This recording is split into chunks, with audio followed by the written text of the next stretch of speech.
Merci de regarder Balafon Télévision. Bienvenue à tous dans le Grand Plateau ce soir. 7h30 pour parcourir 277 km. C'est en moyenne la durée pour aller du nord Cameroun à la Damawa en véhicule personnel. Après les multiples plaintes des usagers de ce tronçon, parfois taxés d'opposants en raison de leur dénonciation répétitive, le ministre de l'administration territoriale a tenté l'expérience. Au volant de sa propre voiture, Paul Atangandji a emprunté l'axe routier Garoua-Gaoundéré, l'un des corridors stratégiques du Grand Nord. À son arrivée, le membre du gouvernement a promis de faire un compte rendu fidèle au président de la République sur le niveau de dégradation de cette voie pourtant en travaux qui est extrêmement préoccupant. Cette sortie rejoint celle du délégué général à la Sûreté nationale il y a quelque temps, Martin Barganguélé, qui, tentant de rallier Moutenguene depuis Yaoundé, avait tiré à bout portant sur l'état des routes camerounaises en octobre 2024. Autant de descentes, autant de condamnations et de promesses, mais quel impact visible sur l'amélioration des infrastructures routières? Comment résoudre l'épineux problème de l'entretien routier du réseau national, qui fait perdre d'ailleurs le sommeil et de l'argent surtout aux pouvoirs publics? Les explications de nos invités dans la deuxième partie du Grand Plateau, mais avant, place au journal.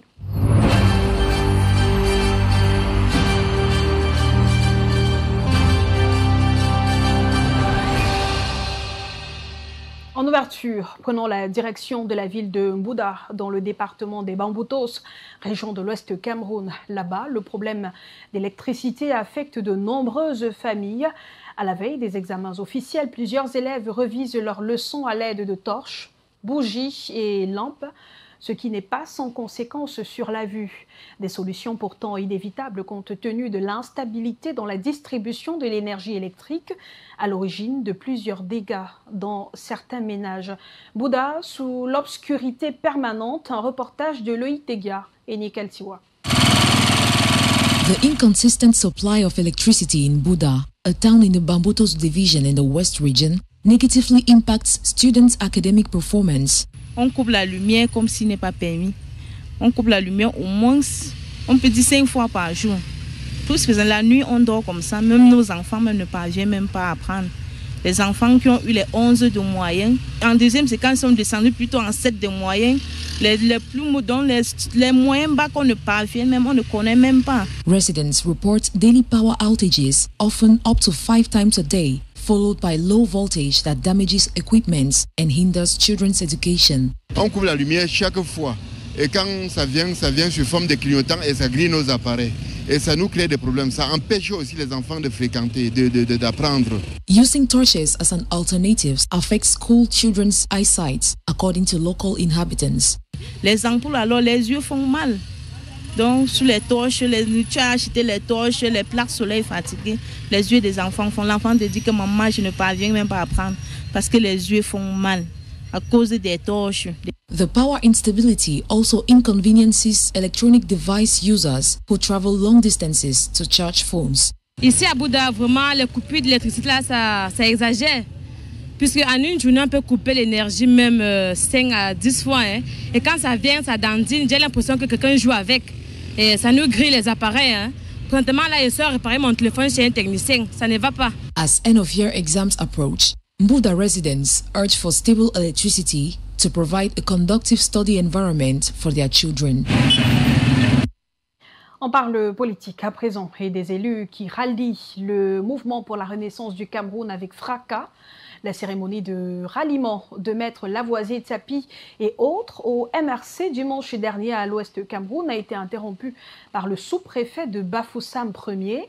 Abakar Garba reprochait au parti de mener une activité qui ne correspondait pas à sa demande initiale. Une interruption qui n'a pas empêché Tyriane Noah, deuxième vice-présidente du MRC, de mener la cérémonie qu'elle présidait jusqu'au bout. Juliane Tada et Loïc Tegia. Il n'y aura même plus de réunion, ni en haut, ni ici. Alors que les militants du MRC mettaient la dernière touche avant la cérémonie d'accueil des nouveaux membres, le sous-préfet est intervenu pour mettre fin aux préparatifs. Pour cause, au lieu d'une réunion au siège, ils ont érigé les tentes devant les commerces des gens pour tenir un meeting politique qui devient une manifestation publique. Alors, on trompe qui? Maître Tassa, avocat de son État, pouvait, au lieu d'une réunion, demander à l'administration une manifestation publique. C'était le même sort qu'on devrait lui réserver. Pour le MRC, surpris par cette incursion, l'administration fait tout simplement une mauvaise interprétation de la loi. En républicain, nous avons pris des dispositions. Nous sommes allés à la sous-préfecture déposer la déclaration de réunion publique et contre toute attente, il y a une interprétation de l'administration qui fait croire que c'est une manifestation publique, ce qui n'est pas le cas. Le sous-préfet déplore par ailleurs le fait pour le MRC d'avoir transformé la réunion d'accueil de nouveaux membres en meeting. Ils ont donné le micro à un professeur d'université qui a été en train d'haranguer la foule, de fustiger l'État camerounais, de fustiger le sous-préfet. Donc je leur ai dit que, en tant qu'individu, je réponds, moi je n'ai pas peur du MRC.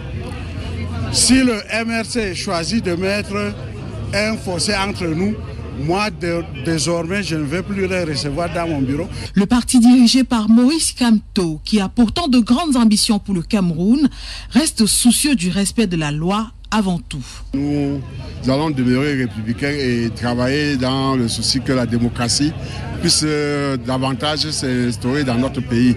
Nous n'allons pas reculer parce que nous avons subi quelques exactions. Et je dois signaler que en 12 ans d'existence, je vais même dire pratiquement 13 ans d'existence, le MRC n'a jamais posé quelques actes de violence. Et ce n'est pas aujourd'hui que nous allons le faire.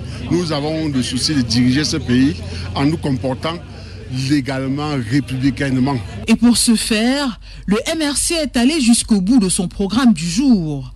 Honneur et Youyou ont marqué le baptême de feu des élus, nouveaux militants du MRC. Mais depuis le 25 février 2023, date de mon exclusion, j'ai cessé de porter l'étiquette SDF. Je n'ai plus d'étiquette. Mon adhésion ce jour au MRC me donne désormais l'étiquette d'élu du MRC. Les autres camarades qui sont avec moi, les autres conseillers, vont également porter la même étiquette. Le MRC est désormais représenté au sein du conseil municipal de la commune de Borsam-Béni. Avec ses nouveaux adhérents, le mouvement pour la renaissance du Cameroun se dote des ressources de poids pour la conquête du pouvoir en octobre prochain. Et dans la perspective de la présidentielle de 2025, des élites disent non au discours de haine et à la violence avant, pendant et après le scrutin. Message porté le week-end à Douala par plusieurs leaders politiques et chefs traditionnels. 13 résolutions à retenir à l'issue de la rencontre et un appel à l'inscription des Camerounais sur les listes électorales. On fait le point avec Jiré Sazongue et Fondre des Marquez.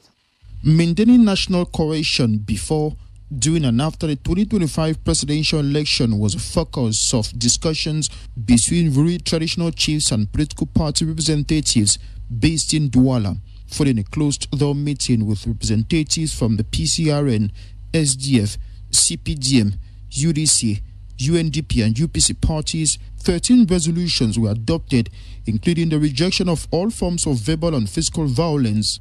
Toute forme de violence, qu'elle soit verbale ou physique, à l'encontre d'un individu ou d'une formation politique est inadmissible et contraire aux principes démocratiques et républicains. 9. Et les CAM doivent veiller au respect des dispositions légales en vue de la neutralité, l'impartialité et l'objectivité du processus électoral. 10. La liberté d'expression et la diversité des opinions doivent être encouragées dans les conditions précisées dans la loi. 11. Les discours de haine à l'encontre des acteurs ou des formations politiques doivent être proscrits, car ils menacent la paix sociale et portent atteinte au fondement du pluralisme démocratique. 12. Les personnalités du monde artistique et sportif ne doivent en aucun cas faire l'objet d'une stigmatisation ou d'attaque en raison de leurs opinions, conformément aux principes fondamentaux de la liberté d'expression et du pluralisme. Political parties and traditional rulers were urged to encourage Cameroonians to massively enroll on the electoral list. Par ailleurs, les participants s'engagent à 1.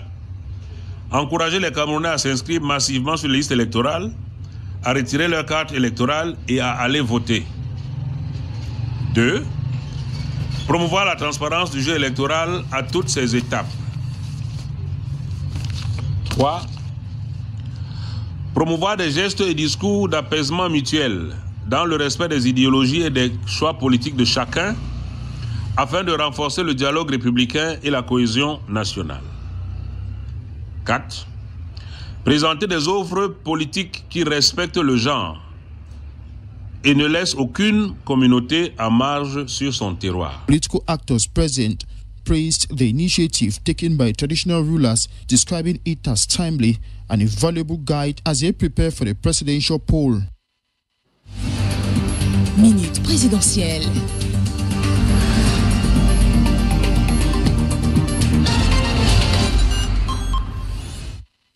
« 35 ans révolus, Camerounais d'origine jouissant de tous ses droits civiques sont les premières conditions à remplir pour être candidat à l'élection présidentielle au Cameroun. En plus de ces exigences, il faut être indépendant vis-à-vis de toute puissance étrangère qui pourrait interférer dans la gestion.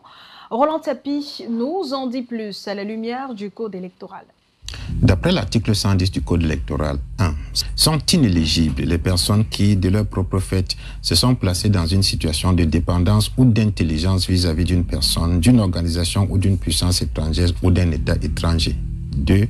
L'inéligibilité est constatée par le Conseil constitutionnel dans les 3 jours de sa saisine à la diligence de toute personne intéressée ou du ministère public. L'existence et surtout la mise en pratique effective de cet article devrait éviter aux dirigeants camerounais, tout comme beaucoup d'autres présidents africains, d'être accusés d'être à la solde des puissances étrangères. Ce qui est compliqué en effet, c'est de prouver qu'un candidat s'est mis en intelligence vis-à-vis d'une personne ou d'une puissance parce que ce sont des accords qui ne se font pas sur la place du marché. Il faut ensuite porter l'affaire au niveau du Conseil constitutionnel avec des éléments de défense. Il faut le dire, c'est une mission presque impossible, même comme il est généralement dit que beaucoup de chefs d'État africains sont validés par l'Élysée par exemple. C'est souvent après coup que les langues se délient sur des parties nouées pour accéder au pouvoir, à l'exemple de l'ancien président français Nicolas Sarkozy, aujourd'hui poursuivi pour s'être mis en intelligence en 2005 avec le président libyen Muammar Kadhafi pour le financement de la campagne qu'il a portée à la présidence en 2007. Au terme de l'article 119 aussi, on lit que les fonctions de président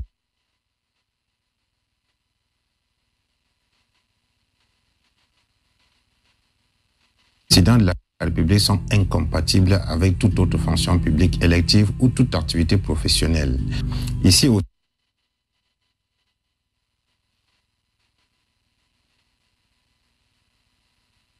on semble avoir affaire à une disposition qui a toutes les peines du monde à être appliquées. Ce que dit cet article en effet, c'est qu'on ne peut pas être le président d'un parti politique par exemple, qui a une fonction élective et être candidat à l'élection présidentielle. De quoi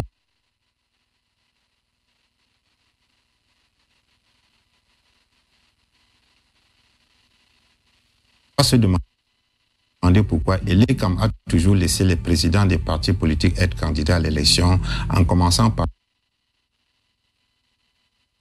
Paul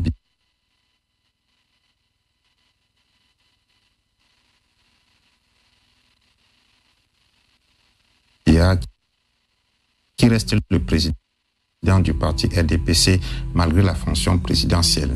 Si cette disposition était... Minute présidentielle.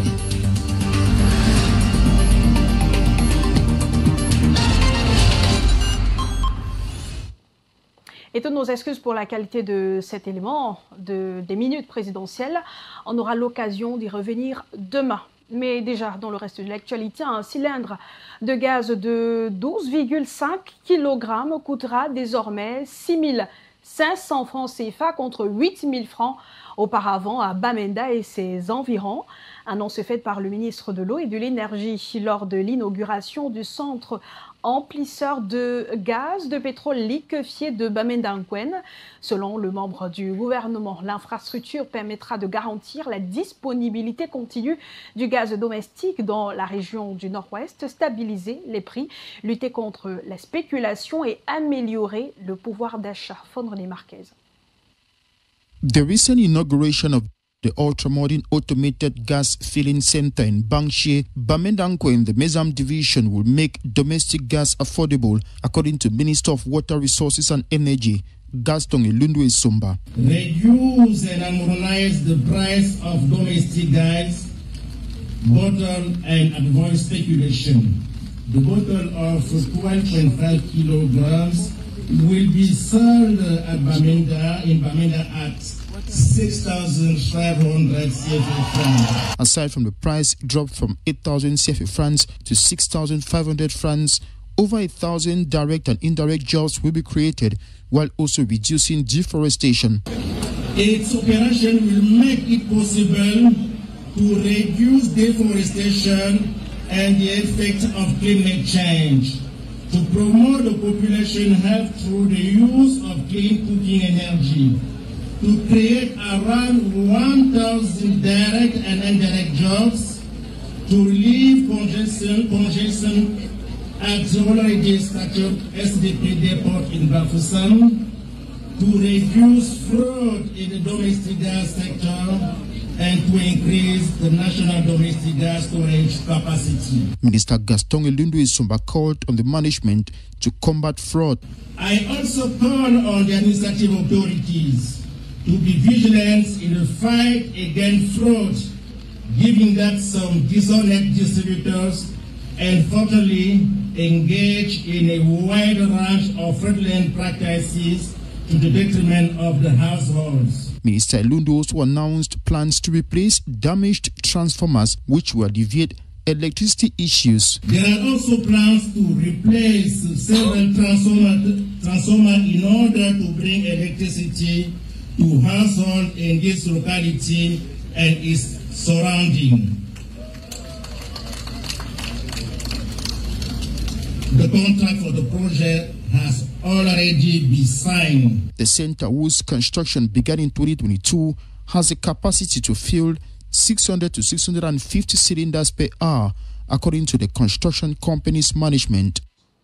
Dans les régions du Nord et de la Damawa, les sites d'exploitation aurifère artisanale laissent derrière eux d'immenses cratères et un lourd tribut écologique.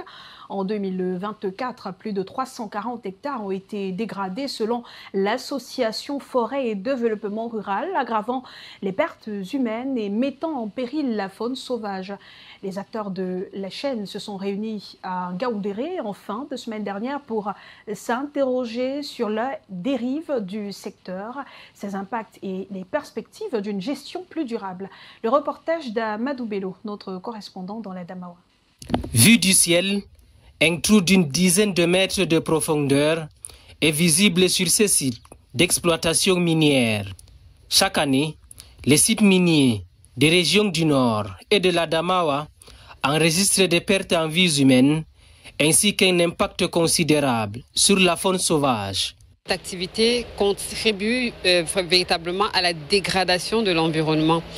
Il y a beaucoup de trous qui sont laissés à ciel ouvert et qui constituent un véritable risque non seulement pour la faune mais aussi également pour les populations riveraines. Des accidents, des cas de noyade. En 2024, plus de 340 hectares ont été dégradés selon les études du FODER sur 33 sites recensés dans ces deux régions. Dans les aires protégées, particulièrement dans le septentrion, nous voyons des activités minières qui s'y déroulent avec des conséquences sur la faune sauvage qui y réside.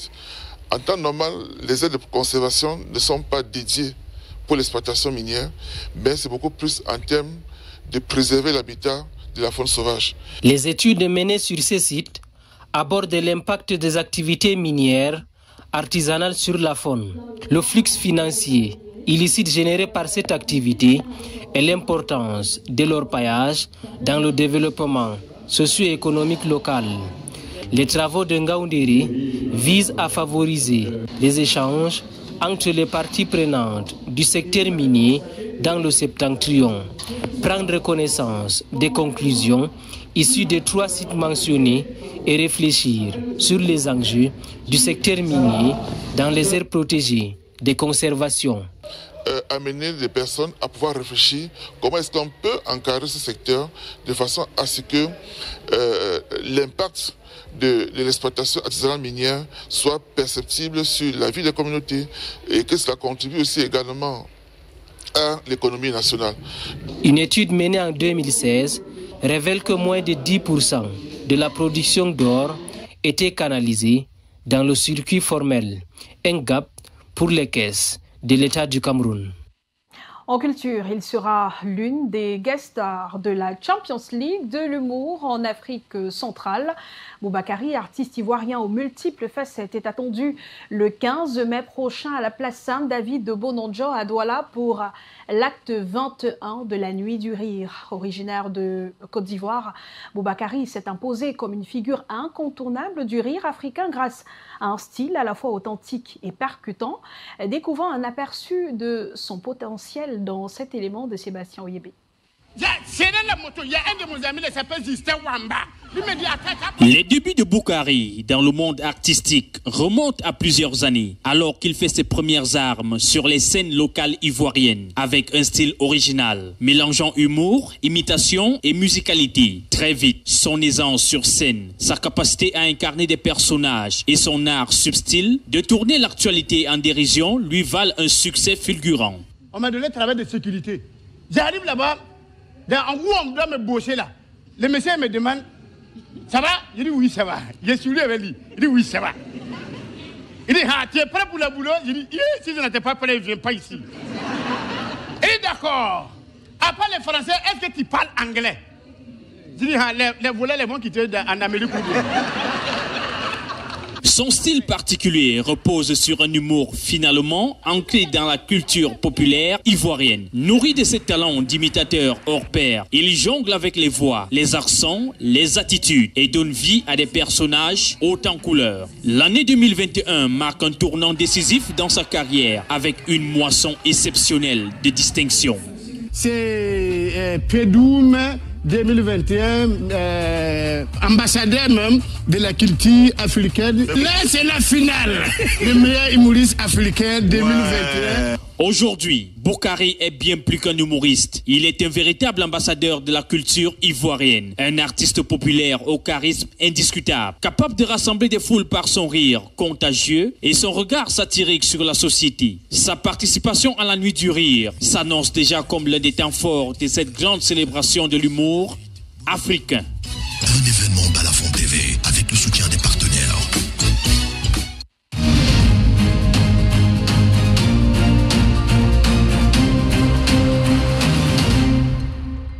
Bienvenue dans la deuxième partie du Grand Plateau. Les membres du gouvernement doivent-ils forcément descendre sur le terrain pour constater que le mal-être des populations est effectif ? Les Camerounais du Septentrion viennent de le vivre avec le ministre de l'Administration territoriale face aux plaintes des usagers de la route Ngaoundéré-Garoua. Paula Tangadji a fait ce trajet de 272 km au volant en 7h12 afin de prendre la pleine mesure de la situation. Pourtant, les gouverneurs de l'Adamawa et du Nord, lui, ont déjà transmis des rapports sur le mauvais état et les retards des travaux de réhabilitation de cette route annoncée pour 2025. Qu'est-ce qui justifie ce retard de 5 mois pour que le MINAT soit obligé de dépenser l'argent du contribuable en carburant et en frais de mission pour aller constater une réalité implacable depuis des mois? La lecture de Jean-Paul Chuniat. Des 272 km se parcourant en 2h20 à l'an 2000, à la dégradation achevée en 2025, il a fallu attendre 25 ans pour penser à la réhabilitation de la route Ngaoundéré-Garoua, devenue un véritable cauchemar de 7h12 de voyage pour les populations des 3 régions septentrionales. face aux lamentations permanentes de tous les usagers de ce tronçon de la nationale numéro 1. Paul Biya, dans son discours de fin d'année à la nation, décidait de sa réhabilitation complète en 2025. Le discours du chef de l'État valant décret avec mise en application immédiate. Selon le ministre de l'administration territoriale, Paul Atangandji est obligé de constater lui-même la vacuité de sa déclaration. La réfection de cette route de l'enfer n'ayant toujours pas démarré 5 longs mois après l'annonce décret de son patron. Et constatant que rien n'est fait, les rapports des gouverneurs Kildadi Tageke Boukar de l'Adamawa et Jean Abate Edi du Nord n'ont pas suffi pour convaincre le MINAT de ce chemin de croix où des Camerounais étrangers meurent chaque année dans des accidents de la circulation dû au mauvais état de cette route. Ainsi, pour ressentir lui-même les secousses inconfortables du voyage, voir de ses propres yeux les bourbiers et nids de poules le long du trajet et entendre de ses propres oreilles les cris de détresse et l'angoisse des usagers, il a fallu au ministre Paul Atangandji de bouder le vieux plaisir de se faire conduire et tenir de ses 2 mains le volant de son bolide, dépenser les fonds publics en carburant et frais de mission pour confirmer que les pleurs des populations ne sont pas de simples jérémiades. Et qu'au bout du parcours, le MINAT ayant enfin expérimenté 1/1000 de la galère des usagers et vu 5 camions tomber à la renverse, décide que trop c'est trop. Il va dire à Paul Biya toute la vérité, que ses ministres des marchés publics et travaux publics lui cachent sur cette situation préoccupante des plaintes des populations qui en ont marre des promesses non tenues du président de la République. Paul Atangandji rappelant même à tous que le chef de l'État dans l'un de ses précédents discours, que l'heure est à l'action et non aux paroles. Et comme toute la machine politico-administrative semble se gripper à tous les coups, la pléthore des membres du gouvernement est assimilée. Doit certainement, chacun en ce qui le concerne, choisir d'aller expérimenter les difficultés quotidiennes des citoyens dans plus d'un domaine. L'éducation avec le lot de revendications de ses enseignants mal payés pour des élèves mal formés. La santé avec un corps médical aussi mal payé et mal formé, au regard du nombre croissant des morts par erreur médicale. L'approvisionnement en eau colorée et ses robinets asséchés dans les ménages. L'énergie électrique et ses coupures intempestives, quand elles ne sont pas prolongées. La sécurité avec la criminalité galopante et son lot d'agressions dans les quartiers. La vie chère et ses spéculations incontrôlées dans les marchés. L'insalubrité et ses poubelles partout dans les villes. Et bien d'autres secteurs de la vie nationale. Chaque ministre, au lieu de balayer devant son ministère, pourrait donc aller regarder la saleté chez ses voisins et faire son rapport au chef de l'État que rien ne va plus dans son pays. Une bonne alerte en cette veille électorale à la présidentielle d'octobre prochain. Et on en parle justement avec nos invités. Abdulaziz Konaté est analyste politique, membre du RDPC. Bonsoir, merci d'être avec nous. Bonsoir Madame Mayo, c'est un plaisir renouvelé de répondre à votre invitation. Tant que faire se peut, ce sera toujours avec une joie.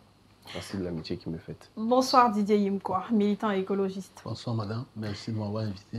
Bonsoir également à Basile Magoumou, vice-président du syndicat des chauffeurs du transport routier du Cameroun. Merci d'être avec nous. Bonsoir Carole, merci aussi d'être invité ici chez vous. Bonsoir Roland Tapie. Bonsoir Claude. Éditorialiste à Balafon Média. Les populations se sont plaintes, le ministre de l'administration territoriale est allé voir, touché du doigt, a pris le volant et a parcouru l'axe Gaoundéré-Garoua. À l'issue de son trajet ou de son voyage, il a accordé une interview à la presse. Dans cette interview, il dit que 277 km de route lui ont pris 7 heures et 12 minutes de temps. Le triple du temps mis en 2000, puisque selon ce que le membre du gouvernement dit, en 2000, pour parcourir ce trajet, il fallait 2 heures, 2h30. Pourquoi on a l'impression que le membre du gouvernement, lui, il est surpris par ce que vivent les populations tout le temps, tous les jours, depuis de nombreuses années? Abdulaziz Konaté, vous connaissez certainement ce tronçon. Est-ce que cette réalité date d'il y a quelques jours? D'il y a quelques jours, non. Ça fait quand même déjà une bonne vingtaine d'années, peut-être un peu plus, même déjà en 2000, quand il passait déjà là-bas, il faisait 2h30. Il y avait déjà effectivement une dégradation de la chaussée, mais qui n'était pas aussi avancée qu'elle ne l'est actuellement. Ce qu'il faut savoir, c'est que déjà, j'ai suivi dans votre reportage l'interrogation du Jean-Paul Chonnet, du reporter qui se questionnait sur le rôle du membre du gouvernement qui venait plus ou moins peut-être là, n'est-ce pas, empiéter dans une prérogative qui ne serait pas la sienne, mais que non. Parce qu'il s'agit bien évidemment de l'administration territoriale. Et quand on parle de l'administration territoriale, c'est tout ce qui concerne le bien-être des populations, dont sont en charge les gouverneurs.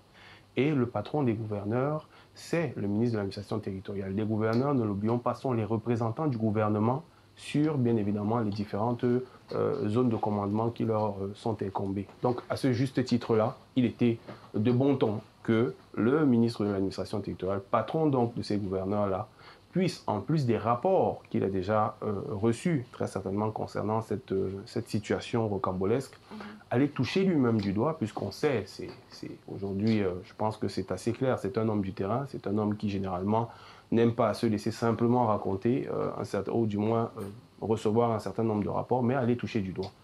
Il me semble donc que c'est dans cette dynamique-là, et peut-être, qui sait, finalement aussi qu'il a été chargé plus que, il ne faut jamais oublier, Madame Mayo, qu'un chef de l'État a plusieurs sources d'informations. Ouais. Donc, à tout moment, le chef de l'État peut décider de façon officielle ou officieuse de solliciter un de ses collaborateurs pour pouvoir effectivement apporter peut-être un plus, ou alors, en tout cas, son point de vue par rapport à une situation sur laquelle il est interpellé. Donc, il me semble que c'est dans ce registre-là qu'il faut déjà loger, bien évidemment, la descente ou l'initiative de ce membre du gouvernement-là, qui vient lui-même, n'est-ce pas, soulever d'autres problèmes, très certainement, dont j'aurai l'occasion de soulever ici à ma prochaine prise de parole.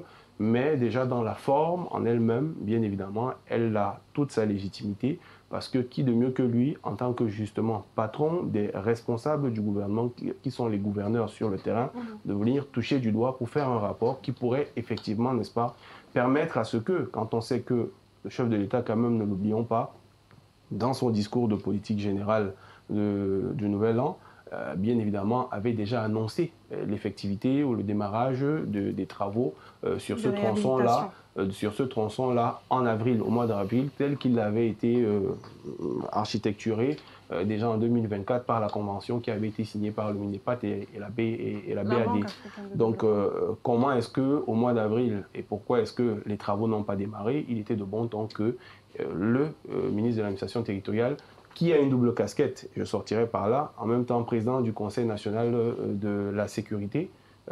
Donc il faut savoir qu'à ce double titre, il était de bon ton qu'ils viennent, bien évidemment, toucher du doigt les réalités du terrain pour rendre compte à qui de droit. Je voudrais justement, si vous me permettez, qu'on réécoute le ministre de l'administration territoriale à l'issue de sa descente sur le terrain. Oui, vous faites bien de parler du discours du chef de l'État. Pour moi, un discours du chef de l'État, c'est un décret. Donc, en fin d'année, le président Paul Biya a parlé de la réhabilitation, il a parlé des rapports. Il y a eu beaucoup de rapports sur l'état de dégradation de la route chaussée Garouanga-Ondéré. Le gouverneur de la région de l'Adamawa a présenté un rapport dans ce sens. Le gouverneur de la région du Nord a présenté. Donc, le chef de l'État, conscient que c'est un problème important, a demandé. Alors, je suis arrivé en visite hier à Garoua. Et pendant toutes les discussions, c'est-à-dire les populations exprimaient une certaine inquiétude, n'est-ce pas, de constater que rendu au mois, n'est-ce pas, le mois de mai, les travaux n'ont pas commencé. Donc j'ai dit, bon, alors moi en ce moment, je ferai donc la route au volant, comme ça au moins le rapport que je transmettrai au chef d'État ne sera pas un rapport envoyé par quelqu'un, ça sera un rapport basé sur les faits vécus. Voilà pourquoi j'ai fait ce trajet. Vous avez constaté que on a fait 7h12 minutes et puis bon, ça nous permet de voir ce que nous avons vu. Il y a environ 4-5 camions qui sont renversés.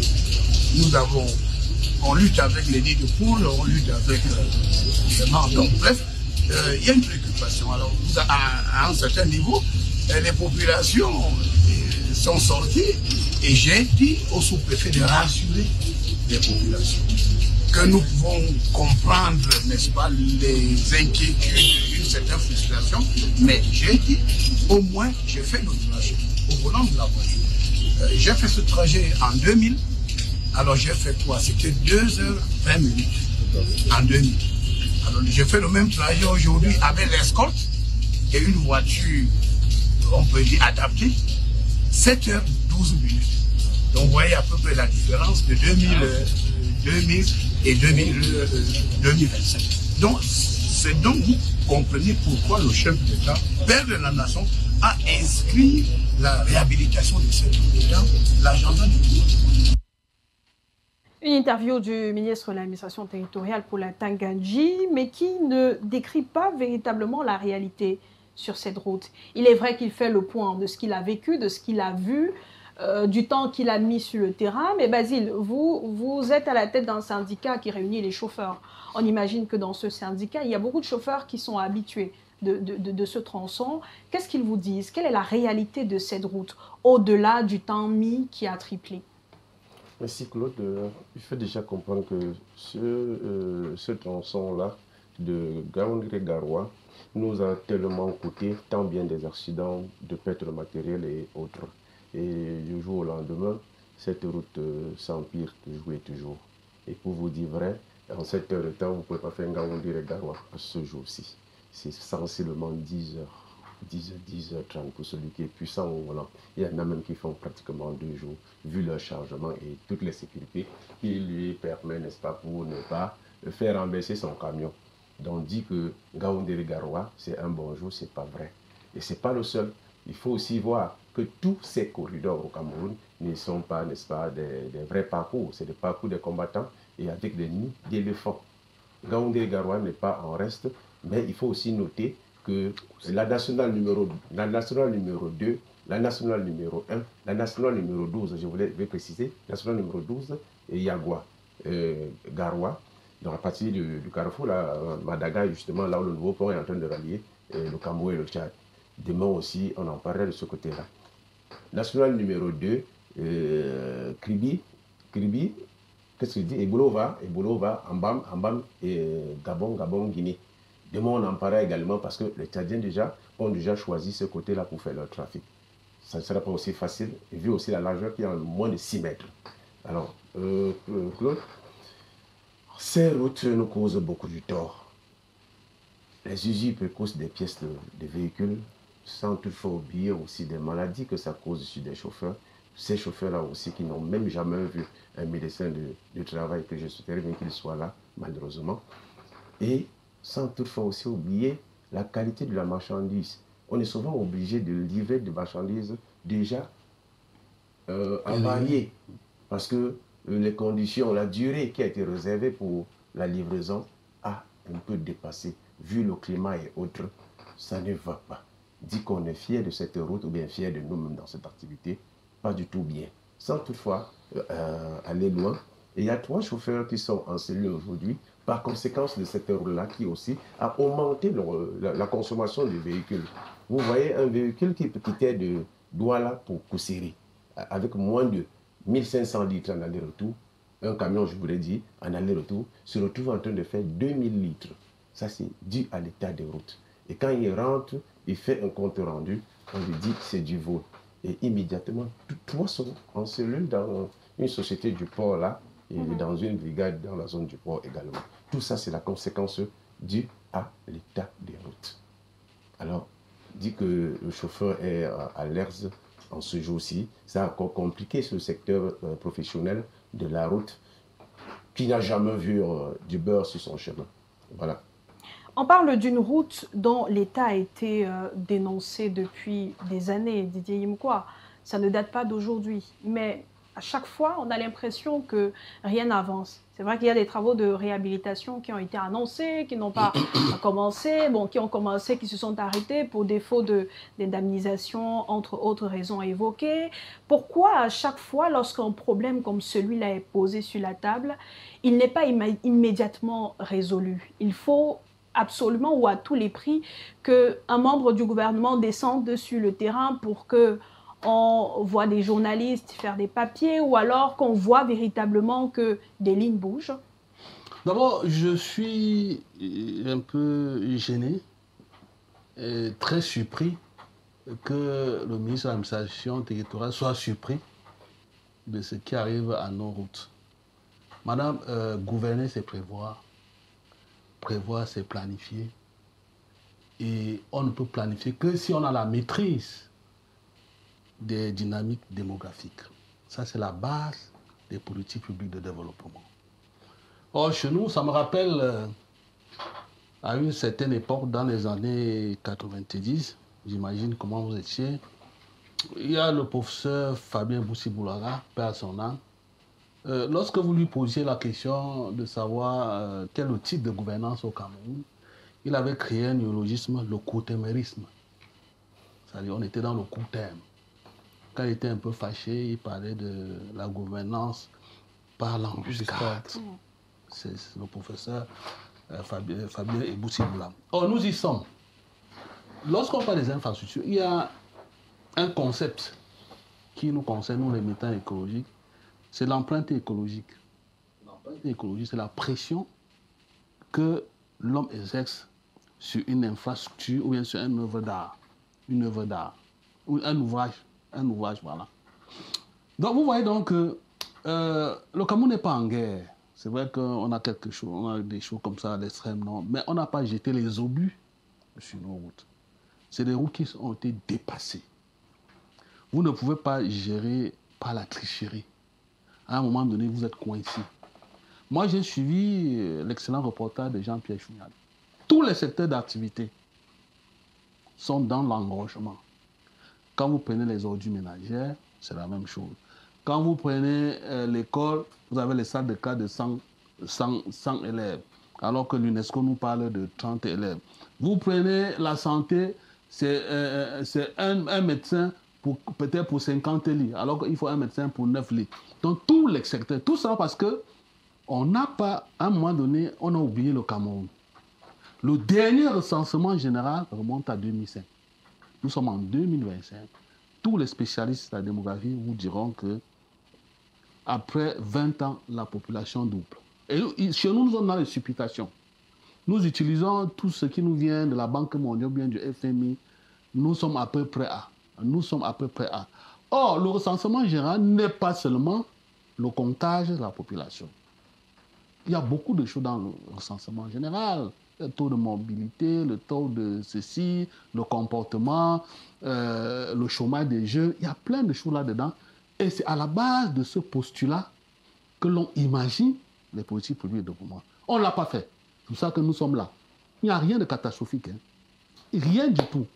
Et pour qu'on se rattrape, je vous assure, madame, il va falloir assez de temps et beaucoup d'argent. Et on n'en a pas. C'est ça, l'équation, une équation à 4 inconnues. Je ne sais pas si vous étiez brillante en mathématiques, vous allez un peu imaginer. Quand le président du syndicat, il a parfaitement raison, les effets secondaires sont énormes. Et ce n'est que le début. Alors que le Cameroun a tout pour imaginer une politique, ce qu'on appelle multimodal de transport. Le Cameroun a tout. Mais comment a-t-on fait pour en arriver à cette situation vraiment catastrophique, comme disait lui-même le président Biya dans une de ses sorties? Qu'est-ce qu'on a fait? On n'a rien fait. C'est pour ça que nous sommes en face d'une telle situation. Quand vous prenez Douala ou Konsamba, mais vous ne pouvez pas circuler facilement. Je ne peux pas vous dire combien d'accidents on a sur ce petit tronçon.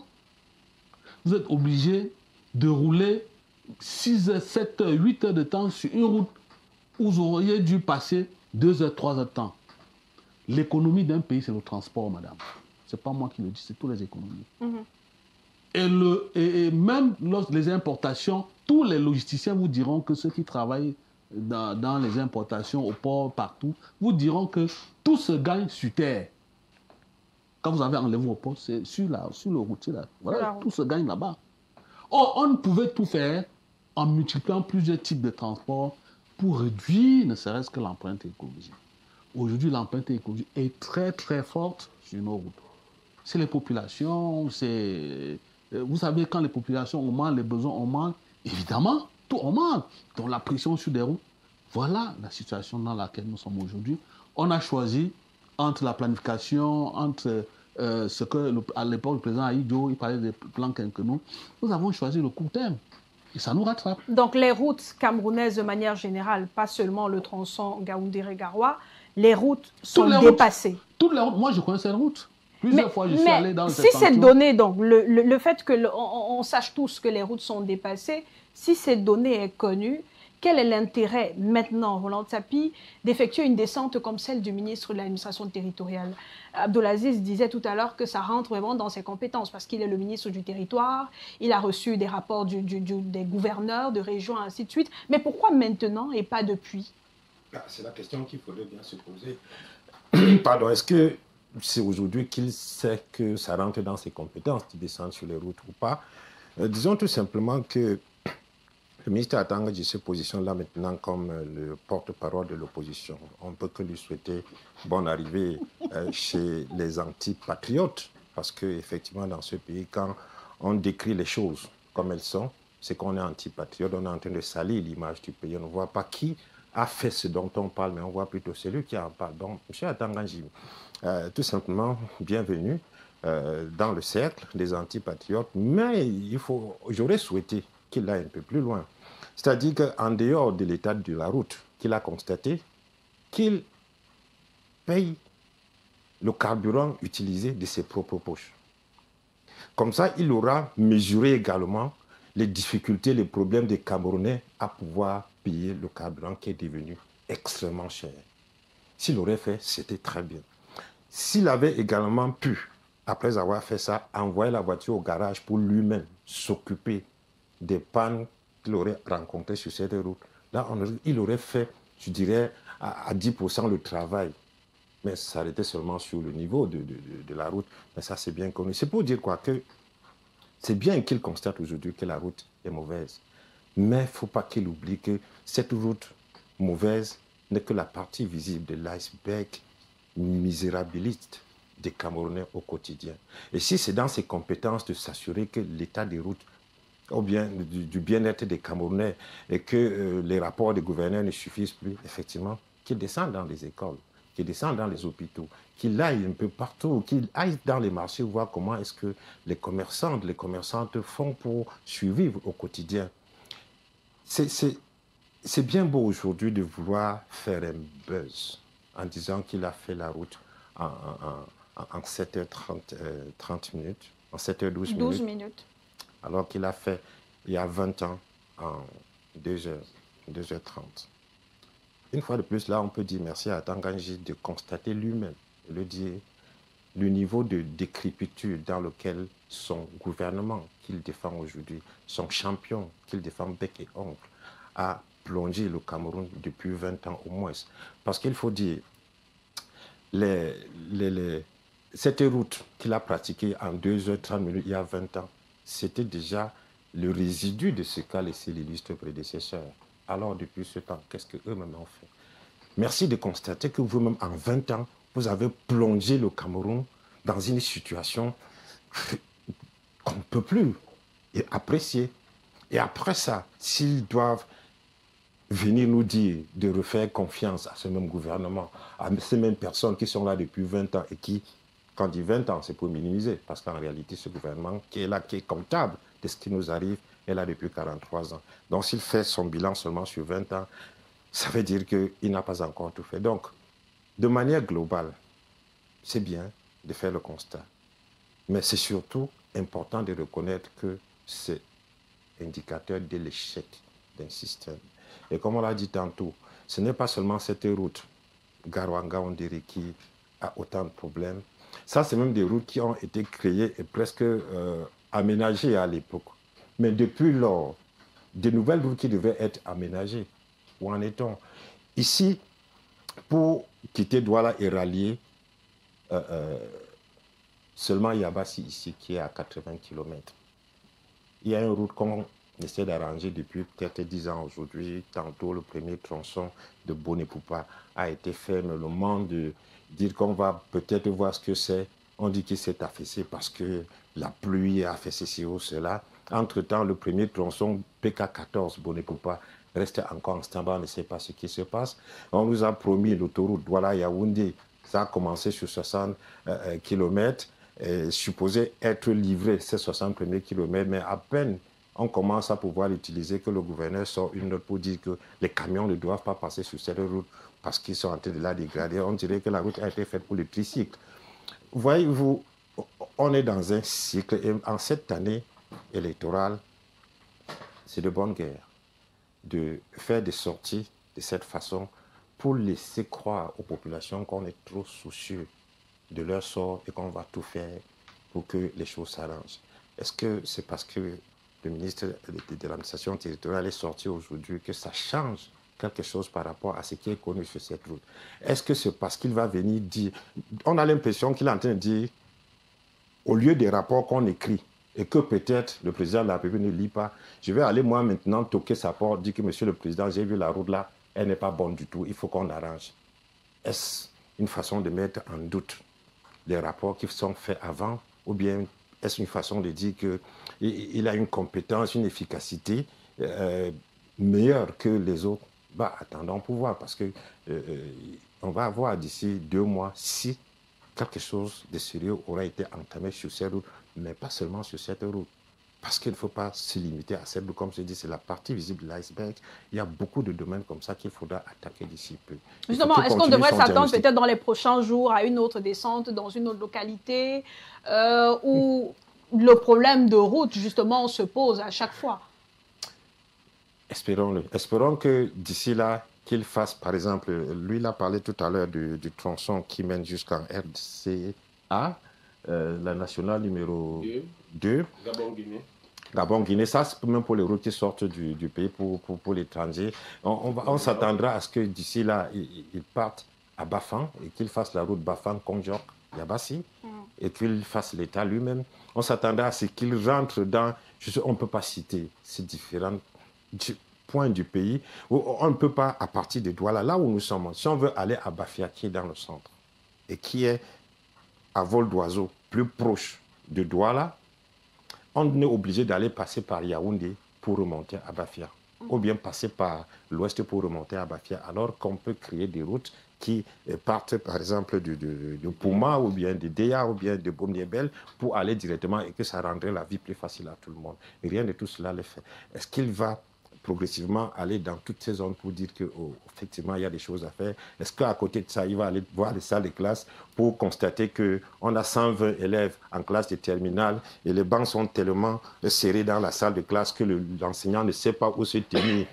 Est-ce qu'il va aller dans les hôpitaux voir que le plateau technique, qu'on continue de mourir dans les hôpitaux par manque de couveuses? Est-ce que nous lui souhaitons une bonne route dans ce sens-là? Mais lorsqu'il y a ce genre de situation, Abdoulaziz Konaté, au-delà des membres du gouvernement qu'on regarde, on regarde aussi le RDPC, parce que c'est le parti au pouvoir. Comment un problème comme celui-là est perçu au sein du parti? Il est vrai qu'il y a la tête, il y a aussi les membres, notamment tous les Camerounais qui font partie du RDPC, qui naturellement empruntent toutes ces routes qui sont en mauvais état. Vu que on a l'impression, en tout cas les Camerounais ont l'impression que ce problème de route ne fait pas partie des priorités, à la fois gouvernementales et même politiques. Comment comprendre la situation qu'on traverse de manière générale si on sort du cas du tronçon Ngaoundéré-Garoua, puisque toutes les routes de manière générale présentent plus ou moins un défaut?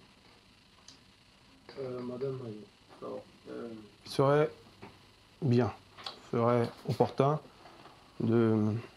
au moins qu'on soit d'accord sur un certain nombre de préalables. Ne faisons pas non plus de la mauvaise foi. Ne faisons pas non plus, vous me pardonnerez l'expression, mais évitons de faire du populisme quand on est en train de parler des questions qui sont d'intérêt général. Vous savez, j'ai entendu parler ici tout à l'heure des amortisseurs et des suspensions et de tout ce qui va avec. Ben écoutez, quand vous entrez dans un de ces nids de poules, ça n'est pas un nid de poule à tête chercheuse pour dire que ça, c'est un membre du RDPC, allez, je m'adapte et je le laisse passer. Ça, c'est un membre du MRC, allez, je m'écarte et je lui casse l'amortisseur. Mais on est d'accord que tout le monde n'emprunte pas ces routes. Permettez. Le ministre de l'administration territoriale fait une descente parce qu'il y a manifestement un problème. Il y a un accord qui a été signé entre le gouvernement et la BAD en 2024, annonçant que les travaux de cette route devaient être effectifs dès le mois d'avril 2025. Le président de la République, dans son discours de politique générale, a annoncé, bien évidemment, l'effectivité de ce chantier. Président de la République qui, qu'on le veuille ou pas, reste constant et un homme de parole. Parce que chaque fois que le président de la République a dit quelque chose, même si ça ne s'est pas réalisé, on a toujours vu, et si vous observez les 7 dernières décennies, le discours du chef de l'État est resté constant sur un certain nombre de mots qu'il décrit. Il faut bien comprendre, la situation du Cameroun, Madame Mayo, est comme dans toutes les nations du monde, et surtout et particulièrement sur le continent africain, parce que nous ne sommes pas exempts de ce qui se passe ici. Je vous avais dit ici en passant sur votre plateau la fois récente qu'on est en train de faire croire dans l'imagerie populaire qu'il s'agirait de ce que dès qu'on notera le RDPC ou le RDPC ne sera plus aux affaires, le Cameroun va redevenir un Eldorado ou le Cameroun va redevenir quelque chose de totalement chimérique. Mais que non, Madame Mayo, que non. Vous savez, le problème du Cameroun, il est systémique. Et quand on va arriver aux États généraux du Cameroun, on va devoir revoir la vie du Cameroun sur 60 ans ou 65 ans. Parce que le Cameroun a raté son départ il y a 65 ans. Il y a des réalités, il faut dire la vérité aux Camerounais, Madame Mayo. Il ne faut pas faire du discours à tout vent comme ça pour satisfaire juste quelques personnes. Non, il faut dire la vérité aux Camerounais. Pour leur faire comprendre que quel que soit celui qui viendra aux affaires demain, ce qu'on souhaite et ce qui va arriver naturellement, il faut savoir qu'il trouvera les mêmes problèmes auxquels il devra apporter les mêmes réponses. C'est un problème systémique. Et le chef de l'État, le premier, le décrit dans ses discours, depuis au moins aujourd'hui une bonne décennie. Quand il parle d'inertie, quand il parle de bandits à col blanc, quand il parle d'apprentis sorciers, quand le chef de l'État demande aux uns et aux autres de pouvoir privilégier l'intérêt général au détriment de leur propre personne. Mais il y a ce que le chef de l'État dit et il y a la descente réalité. du ministre de l'administration territoriale faisait donc suite à cette annonce que le chef de l'État a faite à la nation dans son discours de politique générale au début de l'année et qui malheureusement n'est pas effectif. Maintenant, n'est pas effectif, pourquoi? C'est là où il faut pouvoir se poser la question, Madame Mayo. Mais n'est pas effectif tout simplement parce que, selon les rapports que nous avons, selon quelques bouches indiscrètes que nous avons ci et là, il faut comprendre qu'il y a bien évidemment un souci au niveau, soi-disant, de la disposition des finances, disponibilité des finances, et du choix des acteurs qui devraient pouvoir être retenus pour pouvoir démarrer les travaux sur cette route. Or, la Banque africaine de développement a déjà mis 203 milliards de dollars, 203 milliards de francs CFA. Une filiale de la Banque africaine du développement a mis 8 milliards de francs CFA. La partie Cameroun, comme d'habitude, fait problème pour 4 milliards qu'il faut apporter pour pouvoir démarrer le projet qui est sensiblement aussi autour de 221 milliards de francs CFA. Et pourquoi est-ce que la partie du Cameroun fait problème? Parce que simplement, on a voulu prendre de l'argent dans une autre caisse sur un autre projet pour pouvoir venir le déposer comme caution du Cameroun. Ce que la Banque africaine de développement a refusé. Plus qu'elle est aussi, bien évidemment, elle finance aussi cet autre projet-là. C'est un problème systémique. Et donc là, ça vient ouvrir un autre volet, celui du conflit de compétences. Nous sommes les premiers à dire tous les jours, et ce n'est pas un secret de polichinelle que je trahis ici sur votre studio, de dire que la pléthore des ministères que nous avons fait problème au jour d'aujourd'hui. Parce que vous vous retrouvez dans une situation où un ministère n'a pas la plénitude des actions qu'il a à mener pour pouvoir mener à bien un projet. Vous avez le ministère des Travaux publics, mais de l'autre partie, vous avez le ministère des Marchés publics. Alors, quand le ministère des Travaux publics sélectionne un prestataire, il faut qu'il soit validé par le ministère des Marchés publics. Et quand le ministère des Marchés publics rejette, on revient au point zéro, et vice-versa. Vous avez un conflit de compétences, où des gens ne pensent ont un ego surdimensionné et ont mis de côté l'intérêt général. Ce n'est pas nouveau. Et ça n'a rien à voir avec le RDPC. C'est un problème systémique. Et donc, le ministre de l'administration territoriale fait cette descente pour venir savoir pourquoi est-ce que, et vous avez fait bien de faire passer votre reportage tout à l'heure, le chef de l'État a annoncé dans son discours de politique générale que les travaux devaient être effectifs en avril. Oui. Pourquoi est-ce que les travaux n'ont pas démarré? Et c'est pour cela qu'il dit qu'il est venu toucher du doigt indépendamment des rapports. Pour être sûr de chaque note qu'il pourra adresser à qui de droit, que ce soit des notes qui reflètent la réalité de ce qu'il a vu sur le terrain. Ça, c'est le cas de la route du tronçon Gaoundéré-Garoua. Mais pour le reste, le constat général qui est fait à chaque fois, c'est soit les travaux ne sont pas réalisés comme il faut, soit les travaux ne sont pas achevés. Conséquence, on a des routes qui se dégradent au bout de quelques mois, ou on a des routes qui ne sont pas adaptées, qui ne répondent pas aux normes internationales et tout le reste. Vous parlez, Abdelaziz Konaté, d'un conflit de compétences.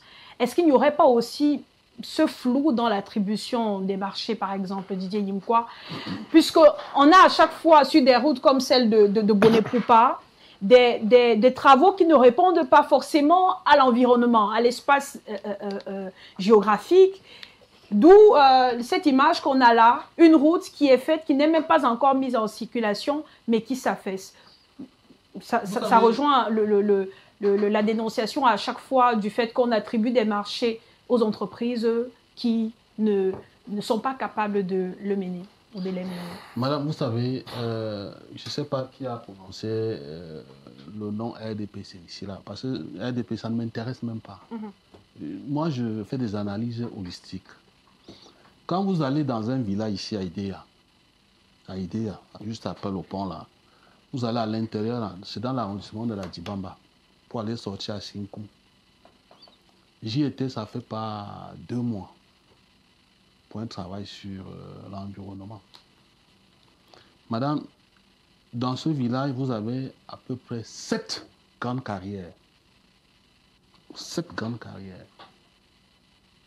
5 carrières sont exploitées par les Asiatiques. 2 par des Camerounais. Allez voir l'état de la route qui passe dans cet arrondissement. Allez voir, allez vous-même voir, parce que lorsqu'on parle, notre ami parle du populisme, c'est des faits réels. Allez voir.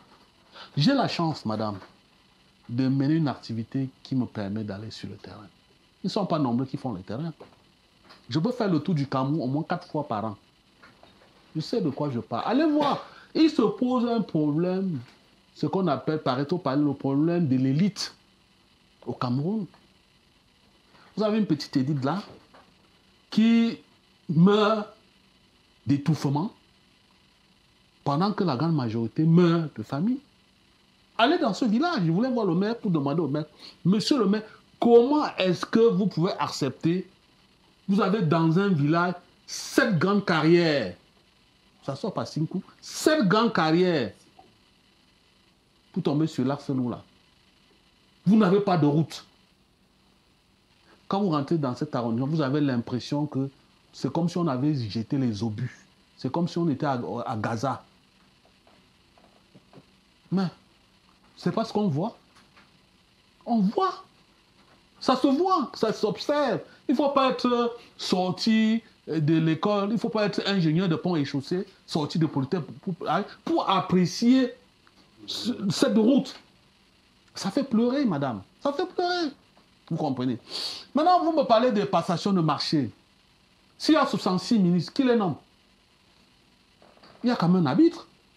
Dans la Constitution, c'est l'une des missions régaliennes du président. Arbitrer.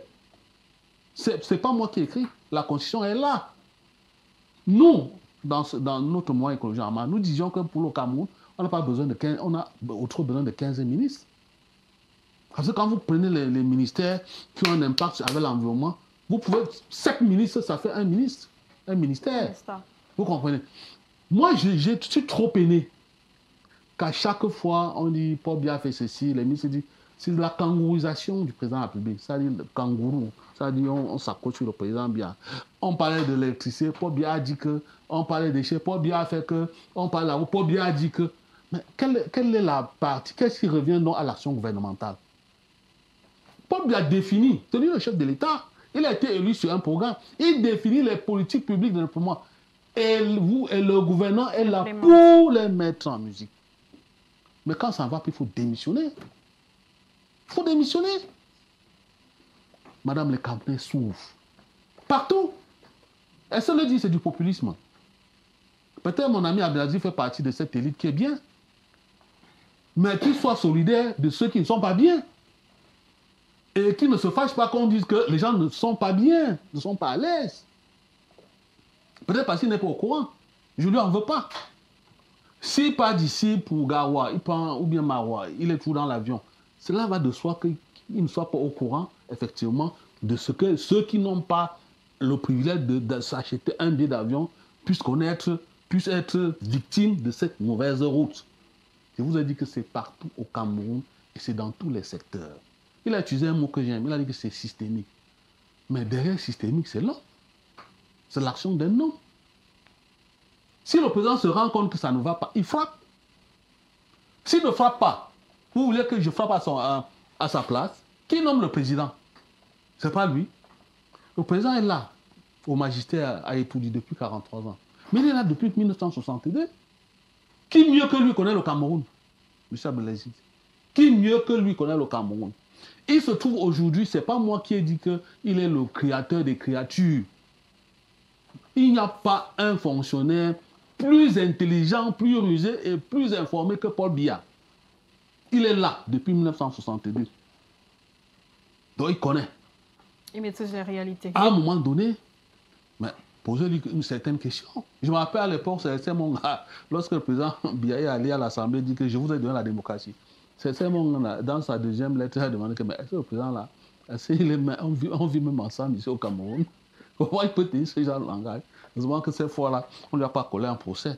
Mais ça fait rire, mais on devait pleurer, monsieur. On devait pleurer. Quand moi je suis allé dans ce village, cette grande carrière, mais ça dit en retour, ce village n'a rien.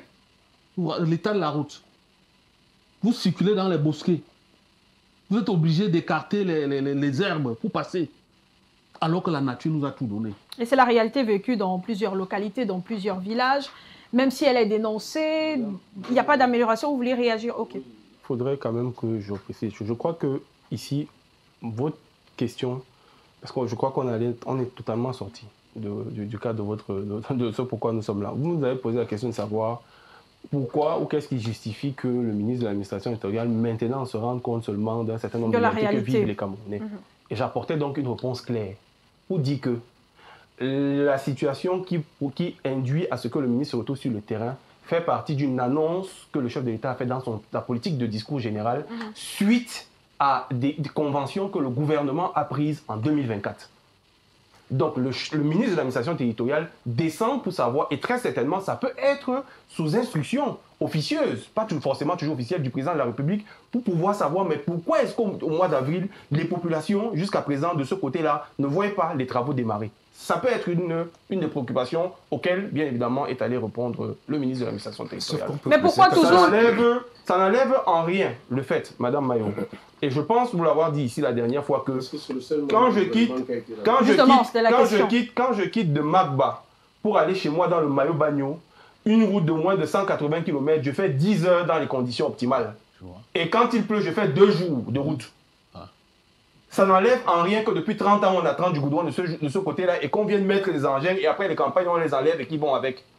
Mais nous devons avoir le discours de vérité, d'honnêteté. Maintenant, si un membre du gouvernement ou alors un acteur de la société civile veut venir décrire, comme on le voit de façon très véhémente dans les réseaux sociaux, où les acteurs de la société civile ont pris ce problème à bras le corps pour décrire un certain nombre de faits qui sont dus de la malgouvernance, dû à un certain nombre d'individualisme qui est connu et que le chef de l'État lui-même décrit, mais qui est un problème beaucoup plus important, qui est systémique. Et quand vous êtes aux affaires, vous êtes confronté à 2 types de réalités, Madame Maillot. Quand on n'est pas aux affaires, c'est normal qu'on voie les choses sous cet aspect-là, sous ce prisme-là. Et nous le comprenons et je le comprends très bien. Mais quand vous êtes aux affaires, vous avez bien évidemment l'aspect connu, mais vous avez beaucoup plus. Et il l'a dit tout à l'heure quand il a parlé de la partie visible de l'iceberg. La partie non visible de l'iceberg est beaucoup plus importante. Le jour où vous asseyez sur ce fauteuil, on vous ouvre les armoires de la République, on vous dit voilà comment elle fonctionne. Quand je vous ai dit qu'il faut revoir, le problème du Cameroun, le départ a été raté il y a 65 ans. Ce ne sont que les corollaires que nous observons là. C'est la suite logique. Et il faudra donc cet homme courageux, certainement après le président Paul Biya, qui viendra remettre un certain nombre de questions sur la table. Parce qu'effectivement, il y a un problème de gouvernance. Effectivement, tout ce que nous constatons là ne sont que les corollaires, bien évidemment, d'individus qui sont à l'intérieur, qui émargent dans notre système et qui rendent compte aux officines extérieures. C'est noté. Qui ont pour mission de plomber simplement un certain nombre de projets. C'est connu. Et le Cameroun n'en est pas exemple. Ça se voit au Mali, ça se voit un peu partout en Afrique. Donc c'est le problème que l'Afrique subit. Il ne faut pas croire que ce qui se passe ailleurs, nous en sommes exemples. Non, le mal est même beaucoup plus profond chez nous. Il est beaucoup plus vicieux. et introduit. C'est pourquoi beaucoup s'intéressent d'abord à la réalité, à ce qui se passe chez nous avant de regarder chez le voisin. C'est pour cela que nous, les premiers à l'intérieur du RDPC, nous disons aujourd'hui au chef de l'État qu'il est dangereux qu'il continue d'aller avec un certain type de profil au-devant de certains enjeux. Je le dis ici chaque fois que je viens sur votre plateau. Oui. Parce que nous faisons partie de cette frange-là dans le RDPC qui tenant, puisque lui-même il vous l'a dit, qu'il tiendra toujours au Camerounais le discours de vérité. Et donc il n'est pas question de faire de la complaisance. Nous lui disons qu'il y a des profils aujourd'hui qu'il faut auto-éjecter de cette machine, qui sont la conséquence de son échec politique. Donc rien de nouveau sous les astuces quand on vient dire aux gens que tel souffre, tous les Camerounais souffrent. Chez moi, je vous rappelle qu'en économie, il a bien fait parler de cela. Mais c'est connu, c'est les b.a.-ba. La route est vecteur de 2-3 points de croissance. Les vecteurs de mobilité induisent systématiquement 2-3 points de croissance. Mais chez moi, dans le Mayo-Bagno, mon économie vit à plus de 80% du Nigeria qui est à 30 km de chez moi. Parce que j'ai des difficultés à recevoir les marchandises qui viennent du port de Douala. Donc c'est des réalités auxquelles il faut s'attaquer, mais ce n'est pas pour autant que quand il y a un membre du gouvernement ou un acteur de la société civile qui vient relever un certain nombre de faits, qu'on veut tout de suite vouloir caracoler cela à une ou deux choses. Il y a un problème systémique au Cameroun. On n'appuie pas le minate. Peut-être Basile, avant Roland Tapi. Oui, si tu peux permettre, je voulais juste préciser que le problème est systémique, comme Abdelaziz le dit, sauf que le système en question n'est pas entretenu ni mis en place par des hommes venus de Mars. C'est mis en place et entretenu par un homme qui est garant dans l'ensemble du bien-être des Camerounais qui s'appelle le président Paul Biya. Il ne faut pas aller chercher ailleurs. Maintenant, pour revenir à la sortie du ministre Tanganji, qui dit par exemple que le décret, ou plutôt les annonces du président de la République sont comme des décrets. On voudrait bien le croire. Abdelaziz nous explique que si le projet de la route n'a pas encore commencé jusqu'ici, c'est parce qu'il y a des difficultés au niveau du déblocage de l'argent parti camerounais. C'est les sources du MINTP, hein, le ministère des Travaux.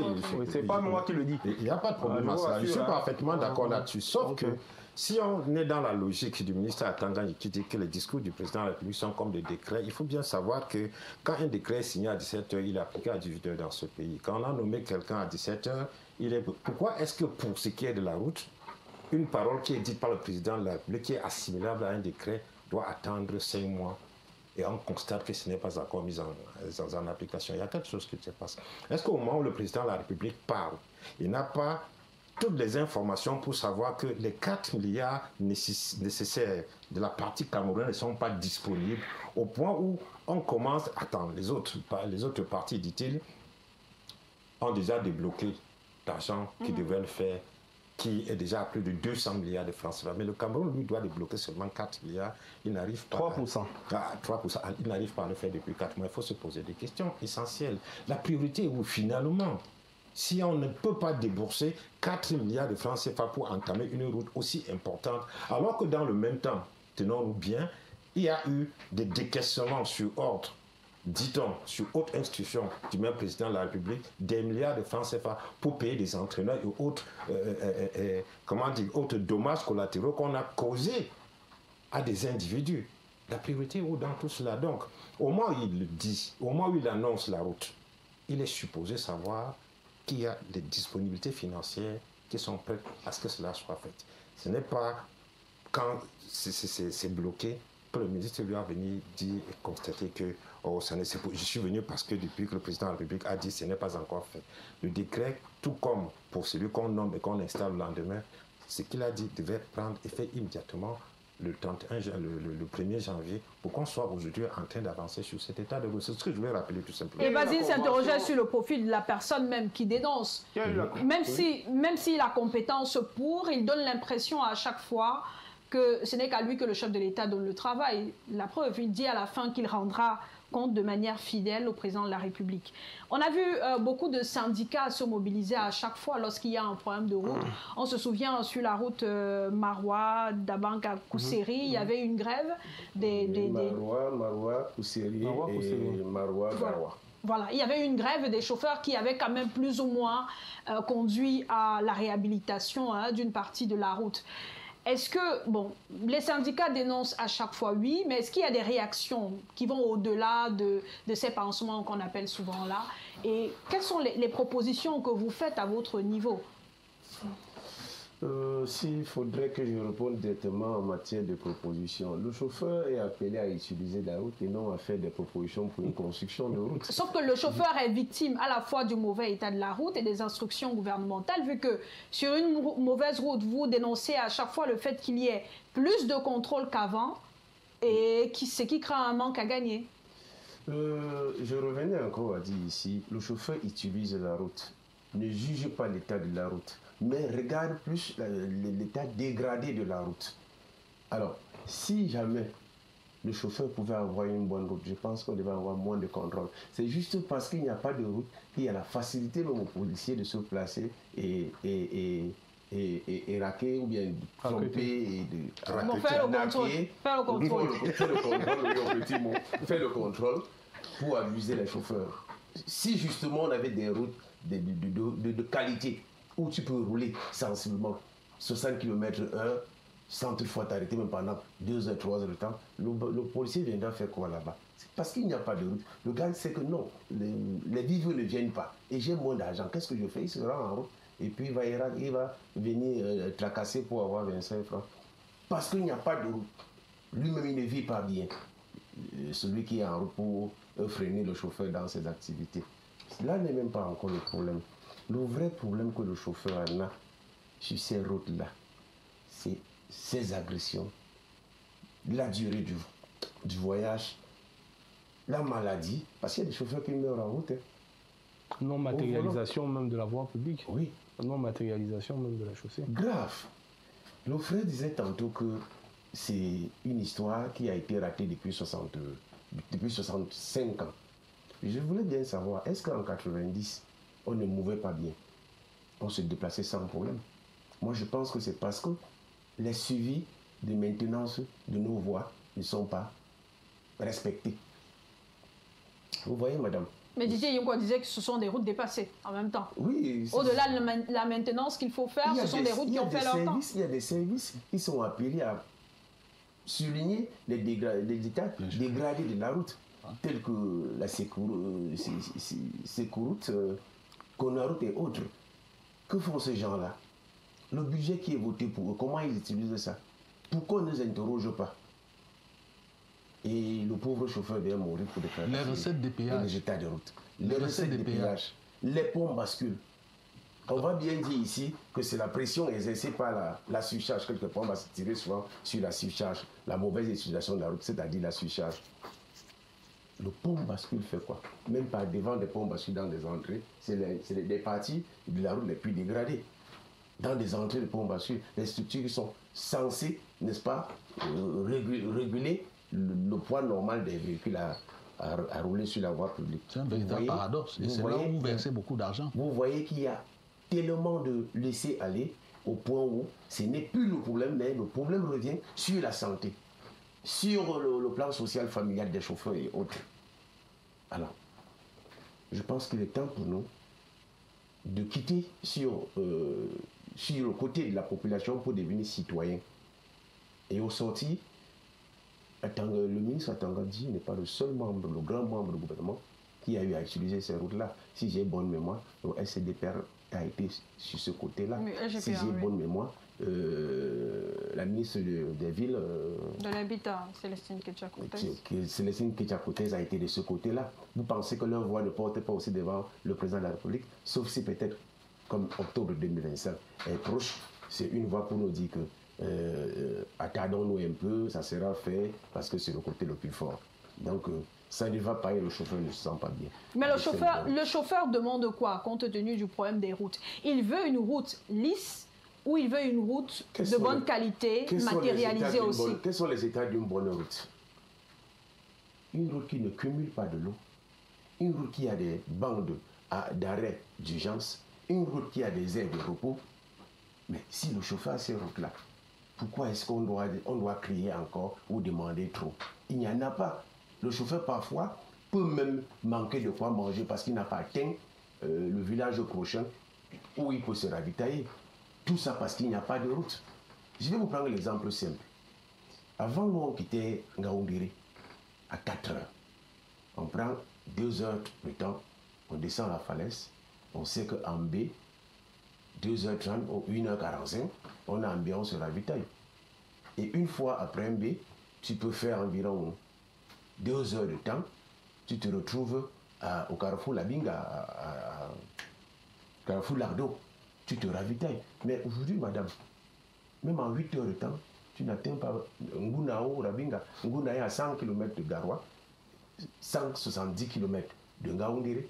Même en 6 heures de temps, tu n'atteins pas Nguna pour te satisfaire. Donc le chauffeur voudrait qu'on lui donne ces bonnes routes-là, les caractéristiques dont j'ai citées, avoir des bancs d'arrêt d'urgence, les aides de repos, voire même des restaurants si possible. Pourquoi ne pas avoir des dortoirs également sur ces routes-là? Il nous reste quelques minutes pour sortir. Didier Imkoa, avoir des routes praticables, matérialisées, est-ce que c'est possible d'ici là? Si aujourd'hui le problème de route, en tout cas l'amélioration de l'état des routes, est présenté un peu comme un argument de campagne, plus ou moins? Non, non, pas d'ici là. Il ne faut pas se leurrer, madame. On nous a bassiné les oreilles qu'on devait atteindre l'émergence en 2030. Nous sommes à 5 ans de 2030.